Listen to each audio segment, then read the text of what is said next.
નમસ્કાર મિત્રો, આજે આપણે સૂકી ઉધરસનો ઘરેલું ઉપાય વિશે સમજીએ, જેના લીધે પાંસળા પણ દુખવા માંડે છે, ઉધરસ ખાઈને પેટમાં પણ દુખવા માંડે છે.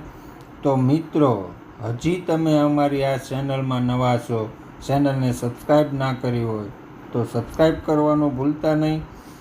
આ રહ્યા સૂકી ઉધરસના 2 ઘરેલું ઉપાય કે જેનાથી સૂકી ઉધરસ ગાયબ.